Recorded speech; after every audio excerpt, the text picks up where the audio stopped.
नमस्कार साथियों, आज की इस क्लास में हम लोग जो है बायोलॉजी के कुछ मोस्ट इम्पोर्टेंट क्वेश्चंस का जो है रिवीजन करने वाले हैं। तो चलिए करते हैं क्लास की शुरुआत। सबसे पहला क्वेश्चन है, पॉलिश किए हुए चावल के उपयोग से हमको जो है कौन सी बीमारी हो जाती है। तो देखिए, पॉलिश किए हुए चावल का प्रयोग करने से बेरी रोग हो जाता है।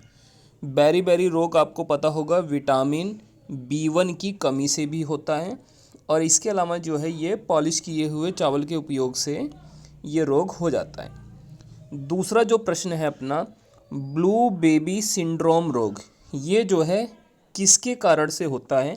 तो देखिए, जो ब्लू बेबी सिंड्रोम रोग है ये दूषित जल में अगर नाइट्रेट की अधिकता है तो उसके द्वारा जो है ब्लू बेबी सिंड्रोम रोग हो जाता है। इसके अंदर क्या होता है जो है, देखिए इसके अंदर ब्लू बेबी सिंड्रोम में जो है रक्त में मिथेमोग्लोबिन की मात्रा जो है बढ़ जाती है। रक्त के अंदर किसकी मात्रा बढ़ जाती है? मिथेमोग्लोबिन। इस चीज़ को भी आपको याद रखना है। अगला प्रश्न है, हार्ट अटैक का जो पहला 1 घंटा होता है, तो हार्ट अटैक के पहले घंटे को किस नाम से जाना जाता है? तो इसको कहा जाता है गोल्डन आवर। किस नाम से जाना जाता है? ये गोल्डन आवर। और हार्ट अटैक से बचाव के लिए जो है किस औषधि का प्रयोग किया जाता है? तो ये है बीटा ब्लॉकर औषधि। इसका उपयोग जो है हार्ट अटैक से बचाव के लिए किया जाता है। इसके अलावा अगर आपसे पूछा जाए कि बताइए हार्ट बीट को कंट्रोल, ये जो है किस तत्व के द्वारा किया जाता है हृदय की गति को जो है नियंत्रित? तो इसके लिए जो है पोटेशियम जो है एक प्रमुख स्रोत है जिसका उपयोग जो है हृदय की गति के नियंत्रण में किया जाता है। बात करें अगर पोटेशियम के मुख्य स्रोत की, तो सेब जो है, एप्पल, ये जो है पोटेशियम का मुख्य स्रोत होता है। अगर आपसे पूछा जाए कि अगर मानव शरीर में पोटेशियम की कमी हो जाए तो इससे जो है शरीर में क्या जो है दिक्कत हो सकती है? तो शरीर में अगर पोटेशियम की कमी है तो इससे जो है लो ब्लड प्रेशर का जो है सामना करना पड़ सकता है, यानी रक्त दाब में जो है एक प्रकार से कमी हो जाती है पोटेशियम की कमी से। अगला प्रश्न है, किडनी संबंधी जो रोग होते हैं उनका एक प्रमुख कारण क्या होता है? तो देखिए, किडनी अर्थात गुर्दे से संबंधित जो रोग होते हैं इनका एक प्रमुख कारण होता है एल्बुमिन प्रोटीन।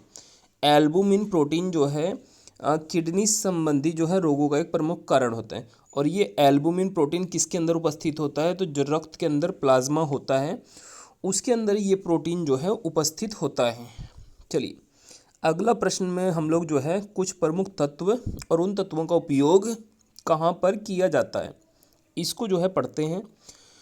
तो अगर सबसे पहले बात करें आर्सेनिक 74 की, तो देखिए जो आर्सेनिक 74 है इसका उपयोग किया जाता है ट्यूमर को पहचानने में। ट्यूमर की पहचान में किस जो है तत्व का उपयोग होता है? तो आर्सेनिक 74 इस तत्व का प्रयोग होता है। अगर आपसे पूछा जाए कोबाल्ट 60 का उपयोग जो है कहाँ पर किया जाता है? तो ये कैंसर के इलाज में जो है कोबाल्ट 60 का प्रयोग किया जाता है, और कैंसर को जो है ल्यूकेमिया के नाम से भी जाना जाता है। इस चीज़ को भी आपको याद रखना है। अगला प्रश्न है आयोडीन 131, ये जो है कहाँ से प्राप्त होता है? तो ये जो है जो थायराइड ग्रंथि है इससे ये प्राप्त होता है। थायराइड ग्रंथि से आयोडीन 131 ये जो है प्राप्त होता है। थायराइड ग्रंथि के लिए एक तरह से हम ये भी कह सकते हैं कि थायराइड ग्रंथि के लिए जो है आयोडीन 131 एक प्रमुख जो है साधन है। अगला प्रश्न है फास्फोरस 32, फास्फोरस 32 का उपयोग जो है कहाँ पर किया जाता है? तो ये श्वेत रक्तता का इलाज, अर्थात श्वेत रक्तता का अर्थात हो गया WBC, वाइट ब्लड सेल, श्वेत रक्तता के इलाज में जो है फास्फोरस 32 का उपयोग किया जाता है।